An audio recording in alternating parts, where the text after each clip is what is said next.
The DMM and oscilloscope are two of the most important lab instruments for electrical engineering students to master.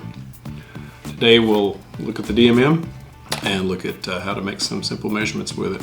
The one I'm using is a real simple one. It's a non-auto ranging DMM. You can buy it here at the university or online. The DMM has a LCD display at the top. It indicates the values that we're reading. The leftmost digit in this display can only be a 1. There are 3 other digits that can be combined with it, and so the maximum count that it can display is 1999. You can also show a negative sign on the left side. Just below the display is this hold button that'll hold the last value that you read. So if we turn it on, we see that for a second, and we can hold that value with the hold button. And it's kind of a push to set and push release. So here's the selection knob on the DMM.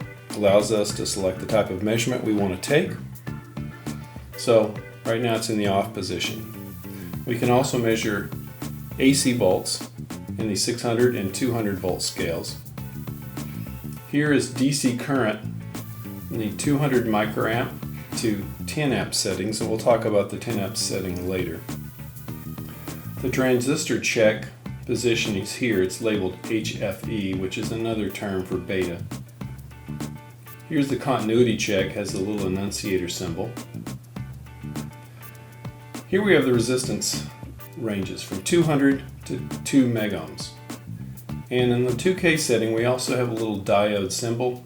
This is where we can do our test of our diodes. Back here again, back to semiconductors, we have the transistor check with the HFE, and we use this little plug right here, the socket, to plug our transistors in to check them. Finally, up here we have the DC voltage scale from 200 millivolts to 600 volts.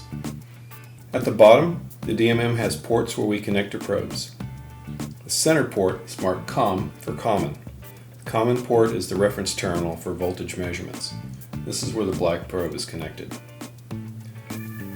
For making a current measurement, the common terminal will be the port where current flows out of the meter. Current will flow into one of the other 2 ports. The meter's orientation for current and voltage are consistent with passive sign convention. The port on the right is marked volts, ohms, milliamps, and this is usually where we have the red probe connected. This is the terminal we measure voltage in reference to the common terminal. A positive voltage on this port relative to the common terminal here will cause a positive voltage to be displayed on the meter. Now the left port here is the 10 amp DC port, and it's reserved for the larger current measurements, those beyond 200 milliamps. Up to 200 milliamps, the red probe can be plugged in here. Beyond that, you need to have the probe plugged into the 10 amp setting. If you have current exceeding 200 mils flowing into this port here, you're likely to blow the internal fuse in the meter. To measure voltage, set the selector knob to the proper voltage range. The voltage values are shown at the outer edge. And these are the maximum voltages that you would expect to see during your measurement.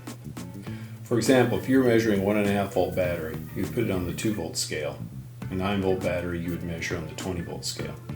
So to measure, let's say a 1.5 volt battery, we take our black probe, plug it into the common, red, plug into the volt, ohm, milliamps port. Turn our meter to 2 volt scale.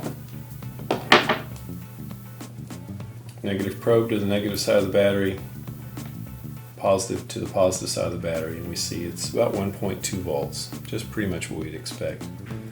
Now again, if you select a setting that's too high, you simply lose the resolution. I just see this 1.2 volts here, but if I choose a proper resolution, I see 1.244 volts. Now if I reverse the probes, hook it up backwards, so to speak, I see a negative voltage. Same voltage before negative. Just really means that the red probe is at a lower potential than the reference or common probe. To measure resistance, let's turn our selector to the proper scale, in this case 200 ohms. I'm going to measure a 33 ohm resistor. Red probe in the right port, black one in the middle. That's my 33 ohm resistor. Just touch the leads to each side. Reading about 32 ohms, just what I'd expect. Now if you're making that's a really low resistance, 33 ohms. If I'm making a very high resistance connection or measurement, I have to be careful to keep my fingers out of the measurement. This is a 1 megohm resistor here. I'll set it on the 2 meg scale, and I can measure it keeping my fingers off the probes. I see that on the 2 meg scale it reads 0.972, which means 0.972 megohms, or 972,000 ohms. So if I decide to instead to hold this with my fingers, now I read 350,000 ohms. Quite a difference. That's because the path through my fingers, the current path through my fingers is being measured. So I just put my fingers on here and I see I have 1.5 megohms of resistance there. So with a high resistance measurement, keep your fingers out of it. If I want to measure continuity, put the meter in that continuity setting, the annunciator symbol is, and measure continuity through my pencil. For the metal part of it at least. Touch this here, touch here, and I hear the beep. And it also indicates the approximate resistance that's there, in this case 0 ohms, which is what I would expect. If I want to measure diodes, I move my selector to the diode position, which is also shown as the 2K resistance measurement. I've got 2 diodes here. One's a silicon, this is a 1N4148. If I take my positive lead and I hook it to the anode, the cathode's marked with a band. I hook the cathode on the other side. I read just about 0.6 volts, which is the forward voltage that you would expect for a silicon diode.